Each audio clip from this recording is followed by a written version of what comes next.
नमस्कार। जी नमस्कार नमस्कार। बातचीत कर रहे हैं newsletter with Rakesh Ranjan YouTube channel के संपादक राकेश रंजन जी के साथ बेंगलुरु से। प्रशांत किशोर और जनसुराज जिस तरह से चीजों को रख रहे हैं, और जैसा कि अ, मीडिया में तो उनकी अच्छी खासी पकड़ है, और जो कुछ भी कहते हैं वो प्रायः चीज जो है वो वायरल हो जाती है। और अब जिस तरह से वो कह रहे हैं कि सत्ता में अगर आते हैं तो 1 घंटे के अंदर, और 1 घंटा भी नहीं लगेगा, कि शराबबंदी को जो है वो खत्म कर देंगे। और यह भी बता रहे हैं कि गांधी जी ने ऐसा कहीं नहीं लिखा है कि जो है वो शराबबंदी कानून के तहत इस तरह से जो है वो बंद किया जाएगा। तो गांधी जी जब शराब के खिलाफ थे, शराब विरोधी थे, तो क्या उनको लिखने की क्या जरूरत थी? और उदाहरण देखिए कि मान लेते हैं कि उससे राजस्व को घाटा हो रहा है, कि जैसे उत्तर प्रदेश में ही देखिए। एक उदाहरण देखते हैं कि 2017 में जब योगी जी आए थे तो उस समय उसका राजस्व था लगभग 14,000 करोड़ रुपए, और ये 22-23 में हो गया है लगभग 43,000 करोड़ रुपए। तो ये राशि एक बहुत बड़ी राशि है, और इससे बहुत काम हो सकता है। लेकिन जहां तक वो गांधी जी को कोट कर रहे हैं प्रशांत किशोर, तो गांधी जी ने लिखा है शराबबंदी हर कीमत पर। गांधी जी कहते हैं कि शराबबंदी हर कीमत पर, ये लिखने की जरूरत है, वो बोल रहे हैं तो जाहिर सी बात है कि जी जी लिखना जी। जरूर होगा। तो वो लिखते हैं शराबबंदी हर कीमत पर, पेज नंबर 9 पर, अगर मुझे पूरे भारत का एक दिन के लिए तनाशाह बना दिया जाए तो जो एक चीज मैं करूंगा वो ये कि देश की तमाम शराब दुकानों को बिना कोई मुआवजा दिए बंद कर दूंगा, और तार के तमाम पेड़ नष्ट कर दूंगा। इतना ही नहीं, वहीं 1956 में बौद्ध धर्म ग्रहण करते समय बाबा साहब ने भी कहा था, बाबा साहब अम्बेडकर ने, उनकी 22वीं प्रतिज्ञाओं में से जो एक था कि मैं शपथ लेता हूं कि शराब और नशा का सेवन नहीं करूंगा, और जो करेंगे उनको भी इस तरह से उनमें चेतना जागृत करूंगा। तो जब इस तरह के लिखित में है, और गांधी जी को लेकर नीतीश कुमार बिहार के मुख्यमंत्री ने खुद कहा था कि चूंकि गांधी जी का ये आह्वान है कि गांधी जी ऐसा चाहते थे, और उससे जो है जी महिलाओं को जो है कहीं ना कहीं एक सुरक्षा का अधिकार मिलता है, एक मुक्ति मिलती है, जो घर में उसके तहत उत्पीड़न और अत्याचार होता है। ऐसे में प्रशांत किशोर अपनी बातों को इस तरह से उलट पुलट उलट कर क्यों कह रहे हैं? आखिर सत्ता और व्यवस्था का परिवर्तन तो ठीक है, लेकिन इस तरह की बातों को उछालना, या कहीं ना कहीं किसी चीज को और दिग्भ्रमित करना। जी। देखिए, प्रशांत किशोर की जो राजनीति है ना, उसको आप देखेंगे तो चूंकि उनकी राजनीति कहीं से यह नहीं है कि बहुत बड़ा कुछ बदलाव कर देना है, तमाम बातें हैं। उनकी जो राजनीति है, जो वर्तमान राजनीति में जो कहीं नकारात्मकता आ गई है, उसको लेकर के जो लोगों में नाराजगी है, कुछ है, तो जो खाली एक गैप बन रहा है ना, उसको भर के आगे बढ़ने की बात है, ठीक है ना। नहीं तो फिर तमाम बातें वही है। अब बोलिए कि प्रशांत किशोर को क्या कहेंगे जब इस देश में बहुत बड़ा चेहरा जब यह कहता है कि कोई फिल्म बनने के बाद ही गांधी को पूरा दुनिया ने जाना, और क्या जाना, हम नाम ने सब जानते हैं जो बातें हैं जो हुई है। तो फिर अब क्या कहेंगे प्रशांत किशोर? ठीक है, विदेश में रहे हैं, सब हैं, बड़े बड़े पार्टियों के लिए जो है कैंपेन वगैरह किए हैं, वो नरेंद्र मोदी को सत्ता में लाए हैं, वो जो है ममता बनर्जी को सत्ता में लाए हैं, बहुतेरे दावे हैं, तमाम बातें हैं, तो हम उनकी विद्वता की बात नहीं कर रहे हैं, लेकिन जो कह रहे हैं और उससे जो बातें परिलक्षित हो रही है, ठीक है ना, वो कहीं ना कहीं उनकी जो राजनीति है और उनकी अपरिपक्वता है उसको दर्शाता है। वो गांधी ने क्या कहा था और नहीं कहा था। गांधी अगर इस बात को कह रहे हैं कि अगर एक दिन के लिए मुझे तानाशाह बना दिया जाए, तो आप समझ रहे हैं जो गांधी पूरे दुनिया में, आप अफ्रीका से चलिए और फिर आके यहाँ चंपारण से जो उन्होंने आंदोलन शुरू किया अंग्रेजों के खिलाफ और तमाम बातें हुई, तो जो इस तरीके से लोकतंत्र का हिमायती था, वह आदमी अगर तानाशाह से की बात कर रहा है और वहां तुलना कर रहा है, तो आप उस बात की गंभीरता को समझिए और उसके पीछे के निहितार्थ को समझिए कि वो कितने उनके मन में था कि भाई जो नशाबंदी है कितना जरूरी है, कि इसके लिए किसी हद तक आना पड़े। यही ना है, और क्या है कि भाई हम लाठी के जोर पर भी करना पड़े, जबरन करना पड़े तो करवाएंगे। तो फिर अब इसमें क्या लिखने और पढ़ने की बात हो जाती है, तो इसको समझना है।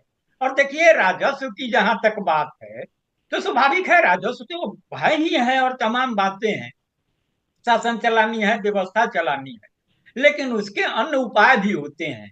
ये लोक कल्याणकारी स्टेट की जब बात होती है, तो फिर वहां यह नहीं होता है कि हमको बहुत पैसा अर्जित कर लेना है, माने शासन को, व्यवस्था को, और यह करना है, वह कि लोक कल्याण का काम किस तरीके से चले। वो लोक कल्याण का काम सिर्फ पैसे से और योजनाओं से ही नहीं चलता है, कई ऐसी योजनाएं भी होती है। आप देखिएगा कि सरकार के स्तर पर विभिन्न तरीकों से जागरूकता कार्यक्रम किए जाते हैं कि भाई स्कूल चलिए, पढ़िए। मतलब यह नहीं है कि सिर्फ स्कूल खोल देना, टीचर बहाल कर देना है। वहाँ अभियान भी चलता है, घर घर जाना, लोगों को समझाना कि भाई पढ़ना जरूरी है, बच्चों को स्कूल भेजिए। नियम बना हुआ है, बाल विवाह नहीं करना है, लेकिन फिर वहां जागरूकता भी फैलाना है, घर घर जाना है। तो जो लोक कल्याण की बातें होती है, तो नीतीश कुमार ने जो शराबबंदी का फैसला लिया था, ठीक है, ये बहुत विद्वान हैं और इनका दावा है और तमाम बातें हैं, हम प्रशांत किशोर की विद्वता पर नहीं आते हैं। लेकिन राजनीति की जो यात्रा है, ये अभी शुरू कर रहे हैं।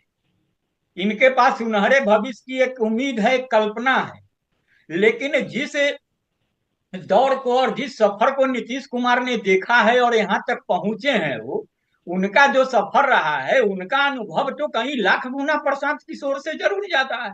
इस बात से तो आप इंकार नहीं कर सकते। उनको भी राज्य चलाना था और तमाम बातें थी, और राजस्व की बातें और यह बातें, तो क्या उनको यह बात समझ में नहीं आ रही थी कि हम शराबबंदी करने जा रहे हैं, तो खजाना पर क्या असर पड़ेगा, नहीं होगा, उससे कौन कौन सी योजनाएं प्रभावित होगी और तमाम बातें होगी।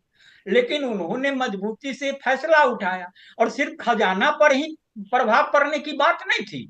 एक तरीके से जो सिंडिकेट वगैरह होता है और जो व्यवस्था होती है, वो शराब की जो व्यवस्था आप देखेंगे, उसमें अधिकारी से लेकर कारोबारी तक, उसमें राजनीतिक पार्टियां तक, सबके लोग शराब के कारोबारी बड़े बड़े। अब बिहार में ही देखिए ना, या आज के तारीख में दूसरे राज्यों में देखिए, मैं झारखंड में रहता हूँ, झारखंड के बारे में आप देख लीजिए, कौन लोग है वहां और किस तरीके से व्यवस्था चलती है। ठीक है ना। तो अगर वहां जाके उन्होंने साहस जुटाया, तो ये बड़ी बात थी। उसके बाद उसका प्रभाव भी पड़ा, जो उसका सकारात्मक प्रभाव पड़ा, उसको आप देखेंगे। आप जाके महिलाओं से पूछे, देखिए शराब से सबसे ज्यादा प्रभावित अगर कोई होता है तो घर होता है, और घर में वो महिलाएं होती है। ठीक है ना। जो वहां उनको असहज परिस्थिति का सामना करता है, तमाम बातें हैं। और आप जो देखेंगे कि नीतीश कुमार की जो विश्वसनीयता बढ़ी और राजनीति में स्वीकारता बढ़ी और उनकी जो पकड़ बढ़ी बिहार में, उसका सबसे बड़ा एक कारण देखिएगा तो, एक कारण तो उनका आता है जो महादलित वगैरह का कंसेप्ट लाए, और जो पंचायतों में आरक्षण महिलाओं के लिए और उन लोगों को लिए सुरक्षित किया, बालिका शिक्षा पर जो उनका अभियान वगैरह चला, जो जोर था। और तीसरा शराबबंदी सबसे बड़ा है।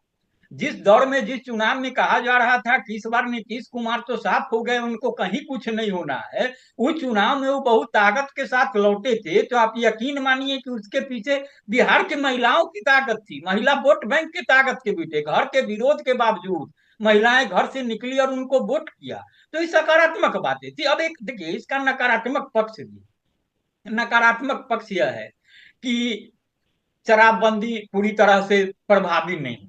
कहा यह जा रहा है कि गांव गांव में अभी शराब बिक रहे हैं, पहले दुकान खुला हुआ था, अब होम डिलीवरी हो जा रही है। मतलब कहने का मतलब कि अवैध रूप से कारोबार हो रहा है और इस पर पूर्ण रूप से लगाम नहीं लगा। तो ये व्यवस्थागत खामियां हैं। ठीक है ना। तो उस खामियों को दूर करने की बात है। नहीं, इसको इस रूप में देखा जाए कि क्या ये मुख्यमंत्री की तरफ से हो रहा है। जिस तरह से उदाहरण दिए जा रहे हैं और डेटा भी दिए जा रहे हैं कि इसको लेकर के लाखों लोग जो है वो के खिलाफ प्राथमिकी दर्ज कराई गई थाने में, और अभी भी हजारों लोग सिर्फ इसको लेकर के, शराब के घेरे को लेकर और कानून को लेकर बेचते हुए या फिर किसी रूप में पकड़ाए हों, जेल में है, तो प्रशासन की तरफ से तो या सरकार की तरफ से तो कोई ना कोई एक्शन लिया ही गया, लेकिन जानते हैं कानून रहते भर में भी तो अपराध होते हैं और गलतियां, और जितने भी आप कह सकते हैं कि वो सब अपराध हो रहे हैं दुनिया देश दुनिया में। नहीं नहीं, तो हम उसमें वही आ रहे थे। उसमें नीतीश कुमार की क्या गलती है, जो नहीं नहीं, प्रशांत हम किशोर वही, को बता रहे हैं कि विफल रहा, असफल रहा, ये शराबबंदी नहीं, असफल रही। हम वही आ रहे हैं। हम कह रहे हैं कि एक सकारात्मक पक्ष मैंने बताया, जो नकारात्मक पक्ष की बातें हो रही है कि वह जो जो शराबबंदी है वो प्रभावी नहीं हुआ, और उसमें जो खामियां गिनाई जा रही है कि एक नया वर्ग पैदा हो गया, शराब का कारोबारी अवैध रूप से करता है, तो रोक नहीं लग पाई। तो भैया ऐसा तो नहीं है ना कि अगर कोई बीमारी है, ठीक है ना, तो उस बीमारी का इलाज ढूंढेंगे ना, ठीक है ना, कि उस बीमार आदमी को जहर दे देंगे। ठीक है ना, देश में कुछ व्यवस्था है ना, अगर व्यवस्थागत खामी है तो वो कैसे दूर हो उस पर सोचना होगा। और जब प्रशांत किशोर या कोई शराबबंदी की आलोचना यह कहते हुए करता है कि बिहार में अभी भी शराब बिक रहा है, उपलब्ध हो रहा है, ठीक है ना, तो उनको यकीन मानिए अभी समझना चाहिए कि जो समानांतर अर्थव्यवस्था खड़ी होने की बात कह रहे हैं, उस व्यवस्था, वैसी जो व्यवस्था है वो कब की व्यवस्था नहीं थी। तमाम नाराज लोग वह हैं जिनका अपना व्यवस्था था, सिंडिकेट था, उनका कारोबार खत्म हुआ, ठीक है ना। और इस तरीके की जो बातें हैं, तो बातें सकारात्मक तब होती जब प्रशांत किशोर यह कहते कि अगर हम आते हैं, हमारे हाथ में बिहार का नेतृत्व आता है, तो नीतीश कुमार ने जो शराबबंदी कानून जो लाया और शराबबंदी की व्यवस्था की, वो जो प्रभावी नहीं हो रहा है 100%, हम उसको 100% प्रभावी बनाएंगे। हमारे पास यह एजेंडा है। जो समानांतर बिक्री व्यवस्था खड़ी हो गई है, उस पर हम अंकुश लगाएंगे। हमारे पास यह व्यवस्था है। प्रशासन कैसे पूरी तरीके से जवाबदेह हो, इसकी हम व्यवस्था करेंगे। यह हमारे पास एजेंडा है, हमारे पास रोड मैप है। तब कहीं सकारात्मक बात होती। अगर वो यह कह रहे हैं कि हम आएंगे और खत्म कर देंगे, तो मंशा तो लालू जी की भी थी, वो भी तो विरोध करते रहे हैं और तमाम बातें हो रही है और तमाम बातें हैं। तो आप शराबबंदी खत्म करके क्या बताना चाहते हैं? आप फिर क्या? यानी शराबबंदी पर जो है वो तेजस्वी यादव की पार्टी और जनसुराज, जो 2 अक्टूबर को पार्टी के रूप में वो उसका ये हो जाएगा, तब्दील हो जाएगी, तो जनसुराज जो है एक संस्था, तो क्या अब तेजस्वी यादव और प्रशांत किशोर तो फिर एक मंच पर आ गए शराबबंदी पर? तो वहीं कहीं इस राजनीति का यही हश्र होना है। जिस तरीके की बातें हैं और आपने जो सवाल उठाया है, बहुत गंभीर विषय है, और उससे उनकी राजनीति को समझा जा सकता है। फिर वही बातें हैं, आप देखेंगे कि आप दिल्ली में, दिल्ली का उदाहरण देखिए, अप्रत्याशित रूप से मैंने राजनीति के पटल पर छाए केजरीवाल, ठीक है ना, जो भी जो आंदोलन खड़ा हुआ सभी लोग हाशिए पर चले गए बारी बारी से, और केजरीवाल का चेहरा सामने आया। उस कांग्रेस की उतनी पुरानी और मजबूत सत्ता को उखाड़ फेंका। वही केजरीवाल तुरंत बाद उसी कांग्रेस के समर्थन से सरकार बनाने के लिए खड़े हो गए और तमाम बातें हुई। आप देख रहे हैं ना, दिल्ली का उदाहरण आपके सामने है ना। फिर दूर हुए, फिर आया बहुमत, फिर आज के तारीख में वही कर रहे हैं और तमाम बातें हैं जो विरोधाभासी है। तो इस देश ने तो तमाम राजनीतिक प्रयोगों को देखा और तमाम बातें हुई है। तो फिर तो वही बात है कि भैया आप में और उसमें फर्क क्या हो रहा है और क्या बातें हो रही है। तो आप भी सपनों के सौदागर हैं, उनका भी राजनीति कारोबार है, आपका भी राजनीति कारोबार है। तो उस कारोबार में जो बाजार है, जो पूंजीवाद की परिभाषा है, और इस तरीके से आइएगा, तो इस बाजार में जो खिलाड़ी होता है ना, वो किसी का सगा नहीं होता है। उनको अपना उत्पाद बेचना है, प्रोडक्ट बेचना है, वो चाहे जैसे बिक जाए। एक ठीक है ना। सवाल, छोटा सा एक आखिरी सवाल, तो क्या प्रशांत जी किशोर जो है वो शराबबंदी हटा करके वोट प्राप्त करना चाह रहे हैं, वोट लेना चाह रहे हैं जनता का, बिहारी जनता का? देखिए, शराबबंदी करने से उनको वोट मिलेगा हम यह नहीं कह रहे हैं। और यह यकीन मानिए कि जो एक उम्मीद की किरण जगी है, जो लग रहा है कि वो एक विकल्प बन सकते हैं, जिस तरीके से उनसे लोग जुड़ रहे हैं और जिस तरीके की बातें कर रहे हैं। और बिहार में चूंकि नीतीश और लालू जी यही तो मुख्य धुरी में रहे हैं, भाजपा तो पीछे पीछे अपना हिसाब किताब लगा रही है, और भी जो लोग हैं छोटे छोटे दल हैं और तमाम बातें हैं। तो ये 32 साल से 90 से तो अब तक देख ही रहा है। तो चूंकि देख कांग्रेस भी उसी में, सब तो उसी धारा में शामिल है।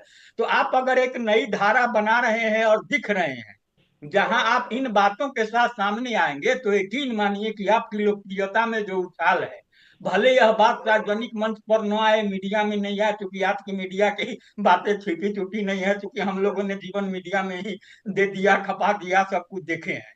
तो कुछ देखने के लिए बचा नहीं है, छिपा नहीं है, तो बातें नहीं आए। लेकिन जो जमीनी स्तर पर जो उसका मूल्यांकन हो रहा होगा और वैचारिकी के केंद्र में होगा, तो यकीन मानिए कि बिहार की जो आधी आबादी है, वो जिस तरीके से नीतीश कुमार की ताकत बनी थी, ठीक है ना, वह ताकत जो है फिर जो है वही ताकत इनके प्रशांत किशोर के लिए जो है मुसीबत बनकर खड़ी हो जाएगी। और फिर यह शराबबंदी की बात करके प्रशांत किशोर भले उन लोगों को अपने साथ ले आए जो किसी न किसी रूप में शराब के कारोबारी थे। और शराब का आप देखे हैं ना वो दौर पटना में कि सड़कों पर किस तरीके से शाम में जो है आपको ठेला खोमचा शराब के दुकान के आगे कितना कितना बड़ा, आप जाके देखिए ना, हड़ताली चौराहा किसका दुकान था, यहाँ जीपीओ गोलंबर किसका दुकान था, और तब किस किस का गिनावे। और वहां जो माहौल होता था वहां से कौन गुजर सकता था, सामान्य लोग।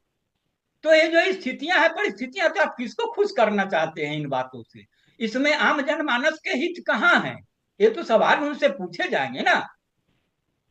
आप यह कहते कि अभी जो बिक रहा है उसको हम ध्वस्त करेंगे, हम कहें ना कि नीतीश ने जो कानून लाया है उसको कर। अब कहते हैं ना कि जिस तरीके से नरेंद्र मोदी ने मनरेगा को लेकर के जब प्रधानमंत्री बने थे तो इस संसद में चर्चा किए थे ना कि भैया ये क्या है, एक माने एक माने कुछ नहीं है, काल्पनिक चीज, इससे कुछ लाभ नहीं होना है। लेकिन फिर भी बोला था कि इसको हम रखेंगे धरोहर के रूप में। उसको खत्म नहीं किया ना, उसमें सुधार की बातें की और तमाम बातें की कि कहीं ना कहीं कुछ सकारात्मकता की सोच करके जिस चीज को लाया गया है, तो और सकारात्मक रूप से सामने कैसे आए, बातें तो इस पर होनी चाहिए। अब बिहार को नया बिहार बनाने की बात कर रहे हैं, कैसा बिहार? अब तो इसी मुद्दे पर आके घिर जा रहे हैं ना। फिर गली गली में शराब दुकान खुले और तमाम बातें हो जाए, फिर कैसा बिहार?